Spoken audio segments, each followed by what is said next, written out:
So my name is Houston, YPN chair for this year. Nice to see a lot of familiar faces and see a lot of new faces on this Zoom meeting. So thank you for making it. We're going to mute everyone first, and then we're going to have Adam speak. Ashley, do you want to introduce yourself? Hi, I am Ashley. I am the vice chair YPN this year. We are so lucky to have Adam here with us from Baybill Design to talk about, what he sees in the building world and answer any questions that anyone may have. And thank you so much for coming to our first Wind Down Wednesday. We'll try to keep this short and sweet. That was kind of the gist of just, taking 30 minutes either just to listen or learn a little bit with a glass of wine in the middle of the week and just to relax a little bit and have some fun. Yeah, we're going to host these every last Wednesday of the month and have an informative speaker that brings value to everyone. And yeah, just bring yourself and bring wine, and it's free of charge. So hopefully you guys all enjoy yourselves. Awesome. So without further ado, let me introduce Adam, or he can introduce himself. I've known him for a little over a year now, and he has really been a good resource for me. And I thought he'd be an amazing resource for all my other colleagues here as a general contractor who knows the ins and outs of San Francisco building. Thank you, Ashley. And just as a side note, Ashley and I share a name. My middle name is Ashley too. So anyway, just I guess a little bit about me. I actually started out as a goldsmith for 12 years back on the East Coast. I was in New Hampshire, and I did art shows, and I created gold and silver jewelry, and won 3 first place prizes for some of my jewelry. And then once I started a family, I found the life of an artist was a hard one to support a family, and I decided to bring my art to a larger scale. So I'm now doing general contracting. So, and I've been doing that about 20 years, if you include first starting in Martha's Vineyard and then ending up in San Francisco. And so we're a small firm. We're 12 of us, and then we also use local subcontractors. And we specialize in sort of when someone buys a home and they want to put their dream on that home, we specialize in that. That's something that we do very well. And also sometimes what people use us for is when they're thinking of buying a home, they want sort of ideas of how they can do that. And I could come in and also get them sort of rough pricing and a rough idea of time frame and whether they can or cannot do what they're thinking. So that's one thing that we offer is walk around the new home that you're thinking of purchasing. We have a lot of experience in San Francisco. That's do I answer things? We can answer after. Okay, gotcha. So let's see. Most of my experience is in San Francisco. We do some North Bay and some East Bay also. But we actually know the building department very well, and we do permit expediting for other contractors and architects sometimes to help them get through the permit department in San Francisco, which especially now with COVID is a very, very different thing. They have things called curbside permits, which who would have known? You would get a curbside permit. I know, curbside Indian food, but curbside permit is a thing. And then we also do internal designing now.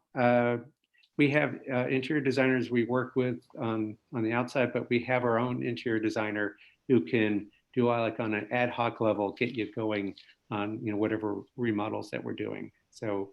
And we find that's been a very good thing for our clients. That way they don't have to do a whole big deal. We can just work with them as we go. A trend I'm noticing, there's a lot of basement remodels going on. People are, as San Francisco is, space is the thing, right? And they there's a lot of people who are living on the second story and their bottom garage level is just doing nothing. So we're very good at coming in, and what we do is, we help you figure out how to, get that space to whether you're going to use it for an ADU, or whether you're going to use it for Airbnb, or we're finding a lot of people are just really just expanding space. So they're extending, new set of stairs up to the upstairs. And part and part of what we do is I come in and do an initial assessment with you, so we can I sort of ask you questions, see where you want to go, and then what I'll do is I can give you very rough price ranges, saying, hey, this will be 2 to 300,000, 3 to 400,000, or whatever, 5 to 700,000, whatever the range is. And what that does is it starts the conversation, and then at that point, what I do is I call it a professional service agreement. And what that does is that locks us into developing the scope. I can bring in an architect. I can bring in the engineer. That at that point, it is paying me to help you develop the scope. But what that does is it makes it so that we're all working in the same team, and there's no surprise pricing. We're going step by step together to get where we need to go. And let's see, we do a lot with dry rot. I'm sure all of you as realtors have seen dry rot and more dry rot and lots of dry rot. I can also come in and assist your clients in figuring out how to sort of dry rot proof your house. There are certain things to look at. For example, bay windows. All bay windows should have vents underneath it. And if they don't, you might as well put 10, 20, 30,000 in the bank later, because you'll have to spend that on dry rot. So, and the other, I think a thing to know about, especially in San Francisco, there's a lot going on with sort of complaints, either from neighbors, which then goes to the building department, and then in the end notices a violation. We deal a lot with that, and that can range from, generally it's a pissed off neighbor. So, the main thing I tell all my clients is don't piss off your neighbor, and don't call the getting parking tickets on your neighbors. We all know about karma, and that's bad karma, and it comes back and bites you in the ass every time. But if you get a complaint, that's the first step. So what happens is you get someone who's upset or whatever, and usually they're complaining about like an illegal unit that you may have, or if you're doing, sometimes people are doing projects that don't have permits, they get complaints. If you get a complaint, you need to run to someone like me immediately, because the complaint is, hey, we're checking this out. We think there's something wrong. Can you give us a call back?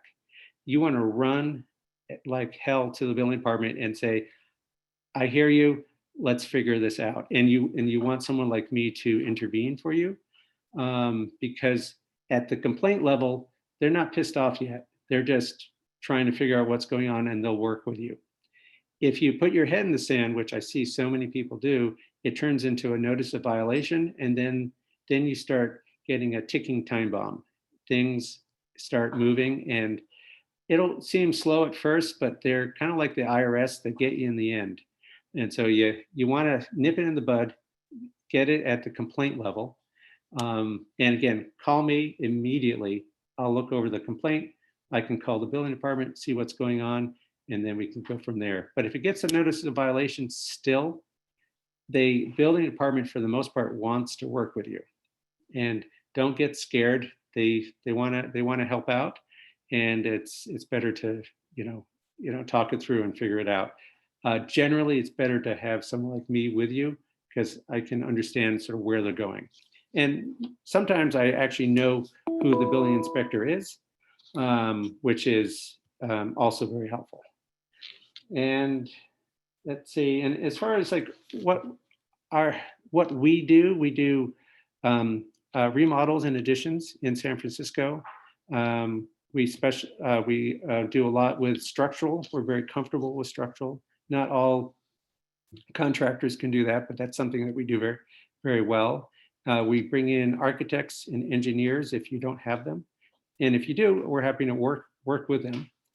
And I'm trying to think anything else about us. Let's see.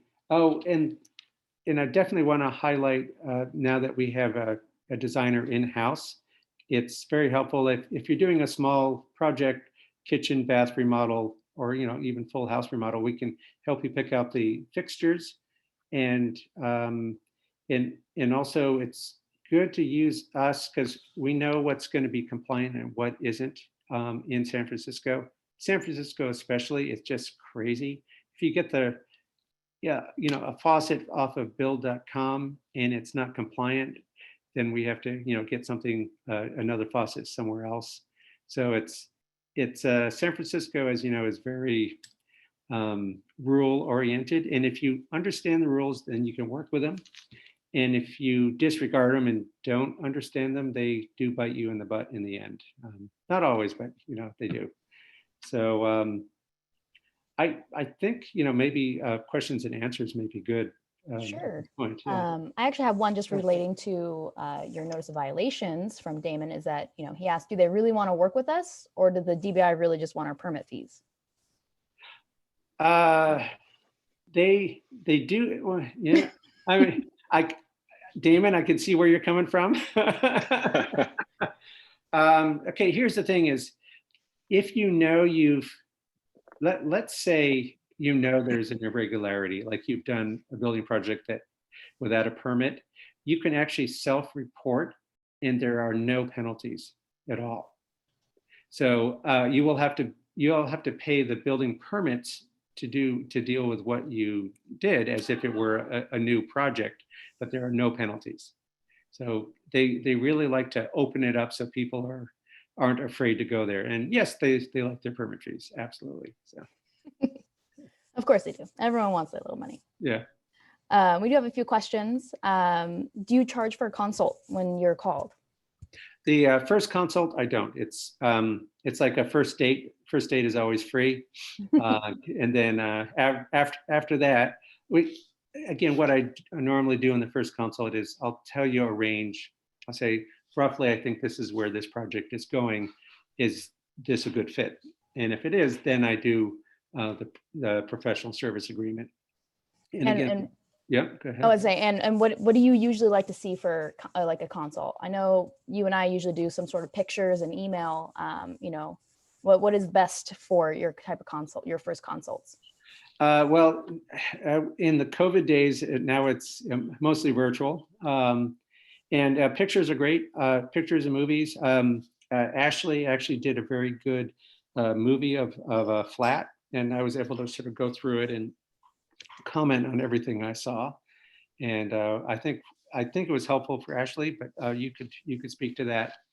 And, absolutely, it was definitely super helpful. I think the owners were like, oh wow, didn't know that, because they live in East Coast. But anyways, no, it was absolutely helpful to be able to bounce ideas off of you and to see it firsthand. The way we did it was great, and was able to text you a video that made it much easier than email. Yeah, no, that's always great. And if you have ideas, if the client has like a Pinterest board, that's always really good, so I can know kind of their taste and where they're thinking of going. We can do a lot with FaceTime, Zoom, photographs, movies. For the most part, I don't have to go there to get you an idea of where you're going. So. Perfect. Do you do work to prep a home for sale? I'm not the best person for that. Partly, yeah, it's generally I'm not the best person for that. You're a little bit more kind of involved in the bigger, a little bit bigger. Yeah, exactly. There are firms that are good at that. I would be okay with that if there was like dry rot and it's structural and you have to take care of it, but I'm not good for just like fluffing up something. That's not for some reason you're not good at doing sort of little stuff. So. That makes sense. What do you think the average bathroom remodel is in SF right now? Like a price per square foot type of thing? Well, I find that the average bathroom, I mean, on the low end, it's like 50 or 60. And I'm talking not just a powder room, just a, a normal master bathroom. And then it can range anywhere from 50 to 60, all the way up to, I've had people spend 150, but I find the average is, 60 to 80 is what people end up paying. Kind of including all the permits and including everything. fees and stuff. Mm-hmm. It costs more when you start moving walls, because then you have to get an engineer or an architect involved, because and especially nowadays with COVID, if anything that you can get with a permit where you're not dealing with drawings, it goes faster.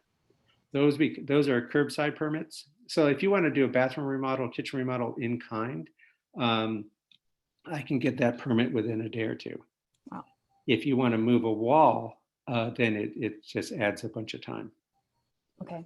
Wow. And on that vein, have a question to dovetail.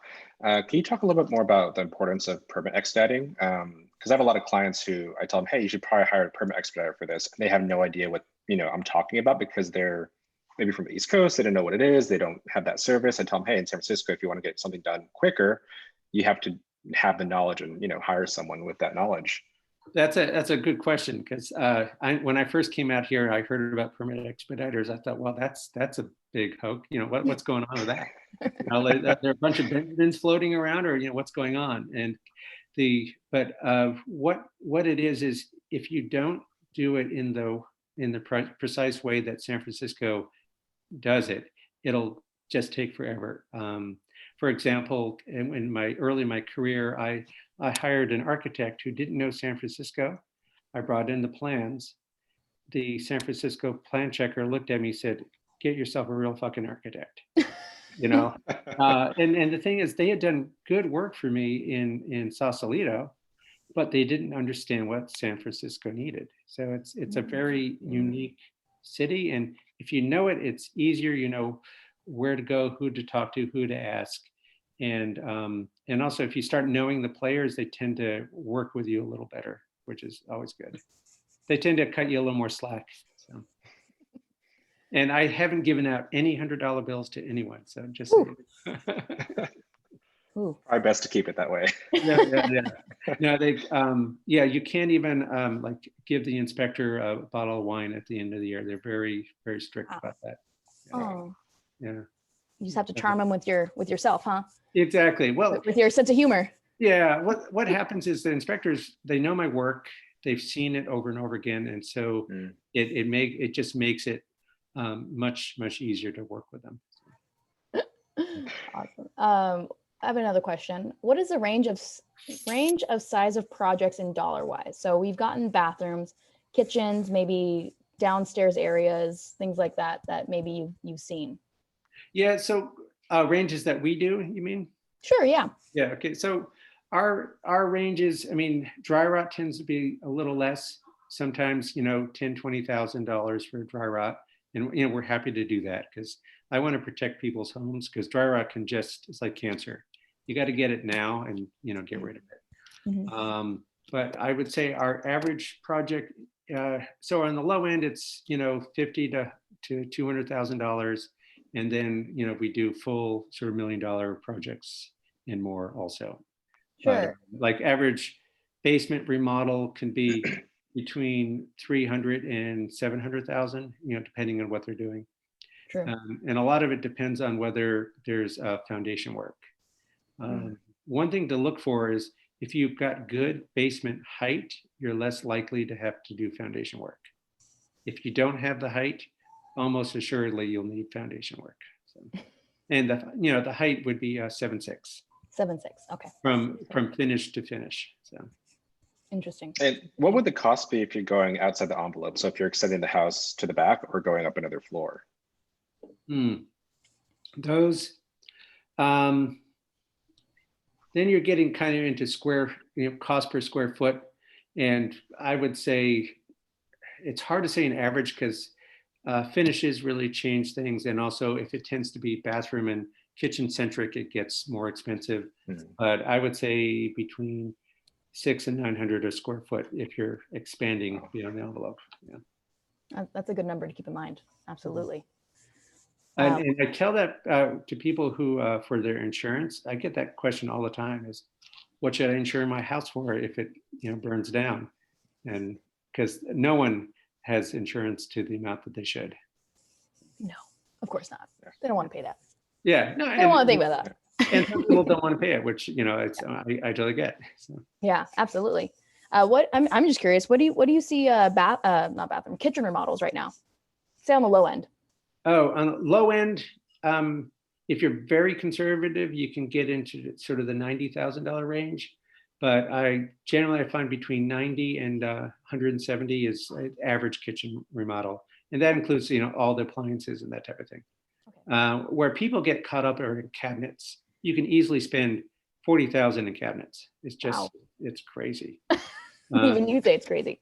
Yeah, I know. Even I can't afford myself. So that's probably why we see a lot of just cabinet paint versus full-blown new cabinets and countertop. We just see more countertops than cabinet remodel. Just refresh with a countertop is not a bad way to go. Yeah. And also what people are doing is they'll come in and just replace the replace the door fronts and the drawer fronts. Yeah, the poles and maybe put fake shaker cabinets on there. Yeah, or even real wood. I have a place where I go in and I measure everything up. I send the measurements to them. They send me the doors and drawers. We take the drawers off, and it's a cost-effective way of doing it. Okay. Yeah. Just keep everything there. Yeah. That'll bring it down to definitely a lower end, and in reality, you get a nice looking kitchen. So very true. It's a nice refresh for sure. I think I might need a bottle of wine after hearing the cabinet prices. No, I'm like, oh Jesus. Oh, they're crazy. Well, and also people say, well, let's just do IKEA because they're cheap, right? Even IKEA, the thing is, you have to build each box, and it takes an hour or so to build each box. So that's that adds on to the price. And by the time you install the IKEA cabinets, which are not as easy to install as a nice cabinet, so you spend more in labor.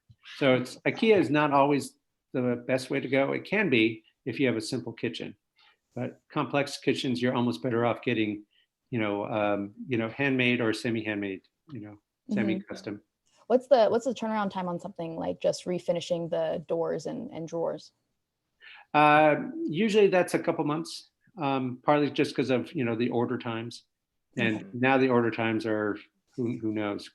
Yeah. For example, we have a door company where I called them yesterday and was checking on a door, and they said, we have no idea. I said, what do you mean you have no idea? Yeah, what's that? The whole company is out except for me. I'm the the guy answering the phone. Oh no! Oh, what a nightmare. Yeah, I said, well, everyone's going to be back Friday. I said, okay. They better be. Yeah, but the whole company's out with COVID, so it's crazy. Yeah. Oh, that's true. Little switch of, I guess, ideas. Do you think the DBI will ever evolve to a presale inspection for compliance like cities in North Bay? I've never heard of that. They do that? Damon, would you like to elaborate? I'm going to mute you. If I can. There you go. Damon. Yeah, like San Rafael will actually send a pre-sale inspector. And what they do is they check for non-compliance work so that there's no self-reporting. So what they do is they look at the permit history on the house, and they look to see whether or not there was a newer water heater installed or any of the basic stuff that then transfers responsibility to the new owner. So if the new owner pulls a permit to do work in the future, they're also going to have to pull the permit to come into compliance with the water heater, roof repairs, or anything that's obvious that was done without the city knowing about it without permit. Oh, that's such a good idea. I wish it almost makes sense, doesn't it? I know, like go figure. Yeah, I had a client who they bought the house, they pulled a permit to do some work, and they found out the previous guy who was a house flipper, he was a contractor, had on his kitchen remodel had refaced the whole front of the house. had, changed out windows and had done like a whole facade uplift. no. And so the building department said, "Oh, this is non-compliant. We're suing you." First of all, and my client said, "Well, I didn't do this." They said, "We don't care who did it. You have to take care of this. We're suing you. You have to take care of it." It was crazy. Yeah. Yeah, and I think that's the only upside of doing it in advance is, there's a little bit more transparency with the new owners. They know what's compliant, what's not compliant, whether or not they're opening Pandora's box on permit issues in the future when they're bidding on a place and they want to do like almost a ground up remodel or get it to the studs. Yeah. If it's going to cost me $150 to do the kitchen or $250 to do the whole house, why not do the whole house, right? Yeah, exactly. No, that's, occasionally we have meetings with the building department, and I'm going to bring that up. That's a great idea. They'll say they're undermanned and underfunded, and they'll raise our taxes to do it. But Absolutely. Well, why not charge for that service? And it's but anyway, yeah. I mean, I you like should bring up that to the DBI and then call it, hey, I want to call it the Knox Law. Exactly. Just kidding.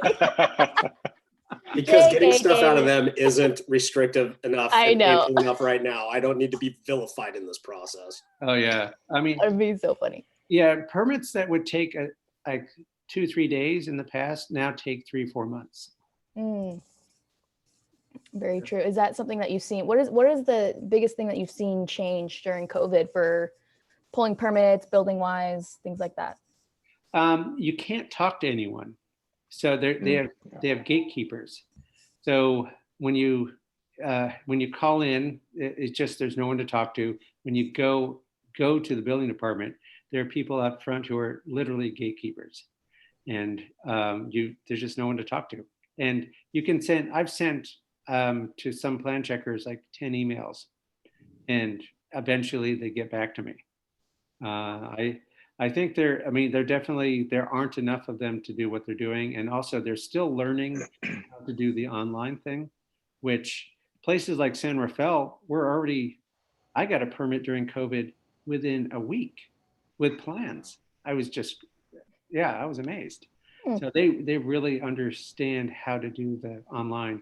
The DBI in San Francisco really got caught with their pants down. They had not really been ready to do that, and they had spent over $1 million on a system, but they hadn't implemented it yet. So it was a little early.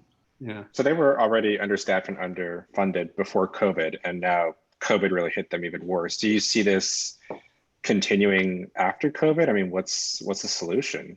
Well, they're getting better at understanding their own system. Mm-hmm. And so I think once they get on board with their own system, it'll be good. Already it's a little better than it was a couple months ago. Okay. A couple months ago, you couldn't get a slot to actually submit a permit with plans until like 3-4 months out. Oh. Now it's like 2 or 3 months. And so it's slowly getting better. Still 2 or 3 months. Yeah.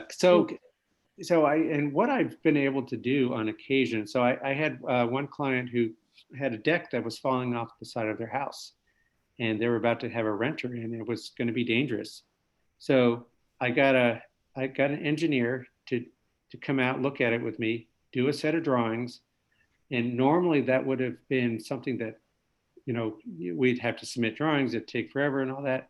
The inspector came out, I showed him the drawings, I showed him what I was going to do. And what he said was, I see what you're doing. You have a real engineer on this. And in order to keep things moving forward and have people safe, I'm going to allow you to do this, with a curbside permit. So, I'm finding the inspectors on site understand what's going on, and as long as you're not trying to fool them, they'll work with you to a certain degree. So. That's good. That's really good. Yeah. Here's another question. How do you recommend working with people when they won't do work with permits, but know that there may be some unpermitted work, like a basement build out from a previous owner? So Sorry, what exactly is the question? Yeah. Clarify, Blake. So sorry. Hi, this is Blakely.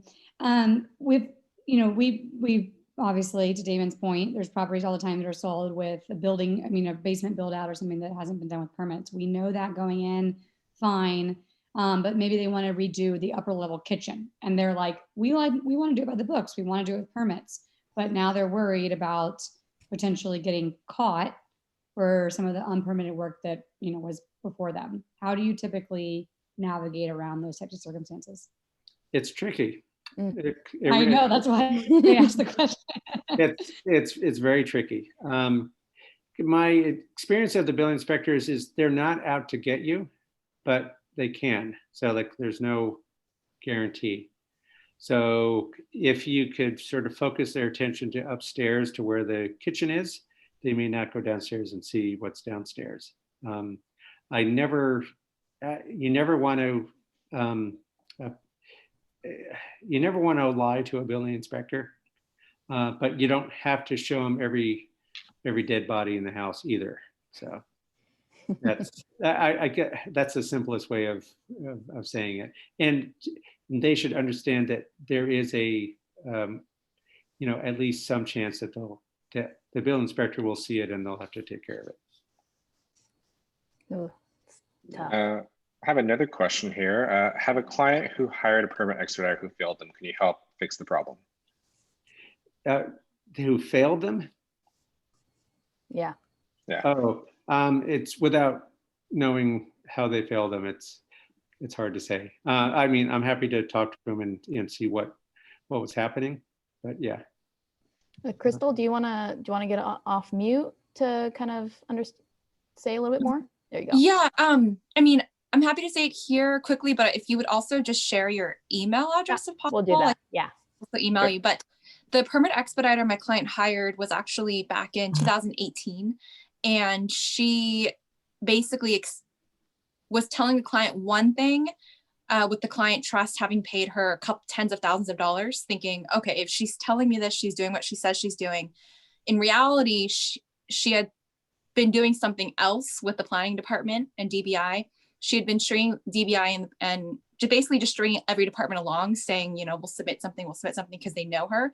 Never submitted anything. COVID hit, she had personal surgery incident that put her out for several months during last year. And essentially now he's at a notice of violation. And basically he spent a lot of money on this permit expediter who was not doing what she said he told him she did, and instead strung the departments along. And now it's a notice of violation.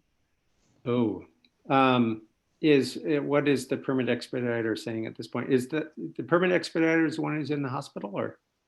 She was last year. Yeah. And then she's not currently, but she just said, good luck, basically. I'm done. Oh, okay. So she needs to go somewhere else. Got it. Well, yeah, I think he's thinking of doing something legally with that later, but wanting to figure things out with the building department and stuff first. Gotcha. And tell her to be careful about going legal route. It's a rabbit hole. I've seen people go there, and it's just not, to me, recommended. A legal route would be the last. Unless you're like you want to fight and want to lose the rest of your life, that's fine. Okay. But I would be happy to take a look at it and sort of give my sense of what it is, and then sure, we can go from there. Yeah. Absolutely. Yeah, I'll connect you. Share the email in the chat later. Cool. Perfect. Yeah, it sounds like she was trying to, weave something through the building department, and I think she should have, told the client that's what she was doing. So. Yeah. Yeah, I'm happy to take a look. I'm sorry that happened to him. Yeah. Yeah. One more question. Can you clarify where they draw the line between over-the-counter permits or curbside permits now and more intensive permits? Drawing. If you have a drawing, then it's more intensive. Okay, so if you have to bring an architect in or I guess an engineer to do any sort of drawing. Yep. Okay. And actually, I don't know if everyone knows this, but you don't need an architect to do the drawings. Oh, really? Yeah, because I have plenty of sort of architects who aren't even licensed in the state of California. I mean, theoretically, if I had the skill set, I can do my own drawings, but I don't. And if you have to do structural, you do need a real engineer, but you don't need a, for all residential. If you start doing, I think it's above 3 units and above, then you need an architect. Okay, so for instance, just a quick little kitchen remodel, or not remodel, just even a freshener. Yeah, freshener is curbside. I can, within a couple days, I can get you that curbside permit. As soon as you start moving walls or windows, then anything structural, then that's, What not about curbside. plumbing and electric? Maybe adding a few GFCIs or? No, that's yeah. As long as you're not, really, it's moving walls. If Okay. you're adding electrical, that's not a big deal. Yeah. Okay. Yeah. Oh, that's wonderful. One follow-up question on that. Sorry, likely again. I have, with regard to roof decks and addition of roof decks, I understand, I don't know the latest, but it's, I think 400 square feet or so, something small is over the counter, no neighborhood ordinances, all that. Is that accurate? No, I think you still need a neighborhood notification, and Okay. neighborhood notifications, especially nowadays, don't really add anything to the timeline because the timeline is so long anyway. So it's really easy to get a neighborhood notification. Fair enough. Thank you. Yeah. Yeah, don't be scared of neighborhood notifications. They're just not a big deal. Isn't structural usually involved with roof permits though? Absolutely, yes. Yeah. That's been the hang up that I've had with clients that wanted to do it, was they found out they're the top floor condo. They were billed with like, oh, you have all the exclusive rights to build out this roof deck. And they found out that they would have to run steel girders through all of the units to the roof to support the weight of the roof deck. Yep, that is a problem. Yeah. And The I'll say previous that seller's paying for their roof deck, by the way. oh, good. Yeah. Oh, So, and what could happen is, the current foundation, may not be up to code for what the building is, but as soon as you put a roof deck on it, all of a sudden that current foundation has to be up to code to what's going on there now. I mean, no one will report you for what you have as long as you don't do anything. But as soon as you do it, you have to bring it all up to code. Damon, you're absolutely right. I have a fun thing that you taught me recently or reinstated was, what is the difference of updating an unwarranted space for a ADU versus a habitable space? What is entailed in that? Yeah, that's actually a very good question. Let's take a basement, sort of like if there's an illegal unit downstairs. An ADU by definition would have a kitchen, and if it's illegally done, there are many complications. And I had a client where the city was trying to get them to, they were trying to sell the building. Their neighbor got pissed off at them, the pissing match, which is never good, right? And so the building department, we had to prove to the building department they had never rented long-term that downstairs unit. Because if they did, they would have been required to make that unit a legal ADU, and with all the ramifications of what that would take. And in this case, their ceilings were like 6'6", so they would have had to replace all their foundation. It would have just been a nightmare. And we had to go to the rent board also. We had to prove that no one had ever rented down there, and it had just been Airbnb. And we were able to prove it, and we were able to get them through with sort of getting rid of it and making it storage space. So very lucky. So ADUs are pretty tricky. So if you get caught with something that's an illegal ADU and they can prove that a renter had rented more than a month, then you could easily be on the hook for making that fully legal. So that's another thing to think about is if you have an illegal unit and you're renting it to somebody, just understand that they could sue you for all the rent that they've paid you their whole life. And every court in San Francisco would give them the money. So, let's say they'd spend 100,000 over the course, and there would probably be penalties and all that, because it's on you as the homeowner to make sure you're renting a legal place. So ADUs can be real tricky that way. And then if you're doing an Airbnb, it can't have a kitchenette. So you have to be very careful. You can put a microwave down there, but they're not even allowing like a separate sink. And the thing about Airbnb is the entrance has to be, can be through your house. And if they see it, there's a separate entrance to the street, it's harder. The easiest thing for you to do is if you're just extending space from your home to downstairs. And you can always Airbnb that, but then people are coming through your home to get to your space. So make sure you, if you're going to do any one of those things, Airbnb or ADU, go to a lawyer who does that. And I've got a lawyer who I would highly recommend for that. And also, I could be very helpful for you on that too. So yeah, there's a lot to that, and you can really get into a quagmire if you do it wrong. Quick question on that is DBI still checking with the USPS as to whether or not they've ever delivered mail to a separate address? Because I know that that's one way that they were busting people for having unwarranted in-laws downstairs previously, was they were checking to see whether or not there was regular mail delivery going to a second address at an APN. I don't know the answer to that. I think not as much now, because they can't keep up with the work they have.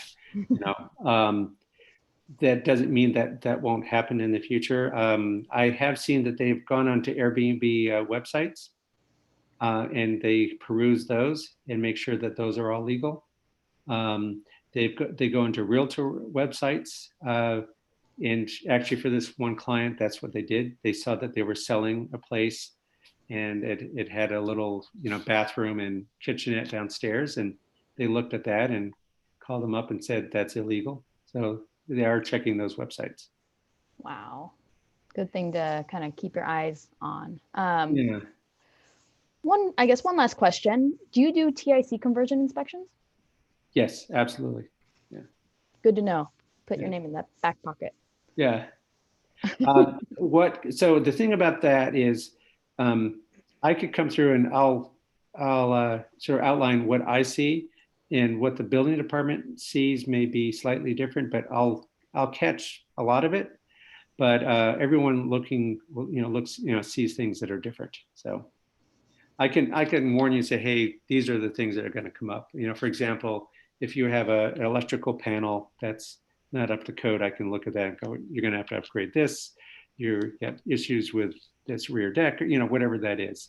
It'll get you going in the right direction, but ultimately what we have to end up working with is the punch out list that the building inspector comes up with. Absolutely. And okay, here's the thing. You have the building inspector who comes up with the punch out list. Let's say he's out when he comes back for an inspection. You have another building inspector. They can add to it, and they do. Yeah, everyone sees everything different.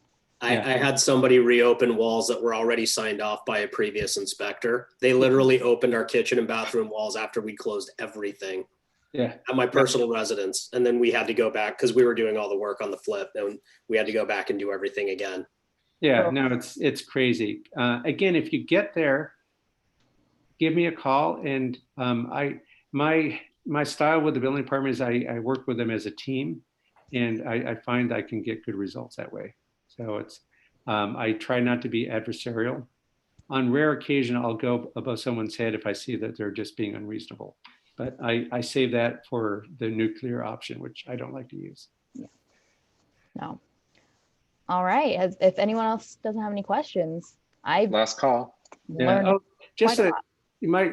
sort of last thing about the building department is I find 90% of my interactions are with people who are real people and want to help. So there is the 10% of times where you just run into, oh my God, this is just crazy. But, they are real people. So it's not just like an organization. There are people who are trying to help. So Absolutely. Yep. Dropped your website down on the chat, so if anyone wants to And then, reach out to you. thank Adam, you. your email's at adam@baybuilddesign.com. Exactly. Yes. There it is. Perfect. I know I email you on your other one. I need to update your contact. I'm sorry we kept on talking about the building department, but No, it's gonna No, be very helpful. it is something that all of us, it's kind of like almost like a ghost. Like people hear things here and there, but we never get a chance to talk to a general contractor who actually experiences it on a day-to-day basis, especially during COVID. Yeah, everything gets lost in translation sometimes. Exactly. Yeah, and it depends, if they had a cup of coffee that morning, if they had a bad date the night before, if they're getting a divorce, yes, who knows? Exactly. So we want to thank you, and thank you everyone for joining us on our first Wind Down Wednesday. We're very excited to do this every month for, have a little wine, talk to a professional, and have some fun. Thank you very much. Yeah, thank you. It's good to meet everyone. Yes. Thank you. Thank you, guys. Thank you. All right. See you at the next one. All right. Bye, everyone. Thanks. Great session. Good start. All right. Good job, James. Keep on that bike. James on the bike. Oh my God. Oh my God. Yeah. Look at you. Overachiever. What's in that water bottle, buddy? Yeah. Cheers. What we It's want out, to it's know. out of reach, unfortunately. No, I'm so competitive. A friend got a whoop and challenged me. So now I'm like, well, here we go, 6 o'clock. Let's jump on the bike. Of course, you God. work out in a golf polo. I literally was thinking I was different. about to say A that. Hawaiian golf Wow. ball. It's Hawaiians Day, so I don't have any Hawaiian workout stuff. Yikes. It's good enough. I What mean, an outfit. you're committed. You're You can committed. change that. I can send All you right. some. Okay, Cool. bye, guys. Thank you so All right. much. Bye, See guys. you, everyone. Great event. Thank you, Nice to guys. Later.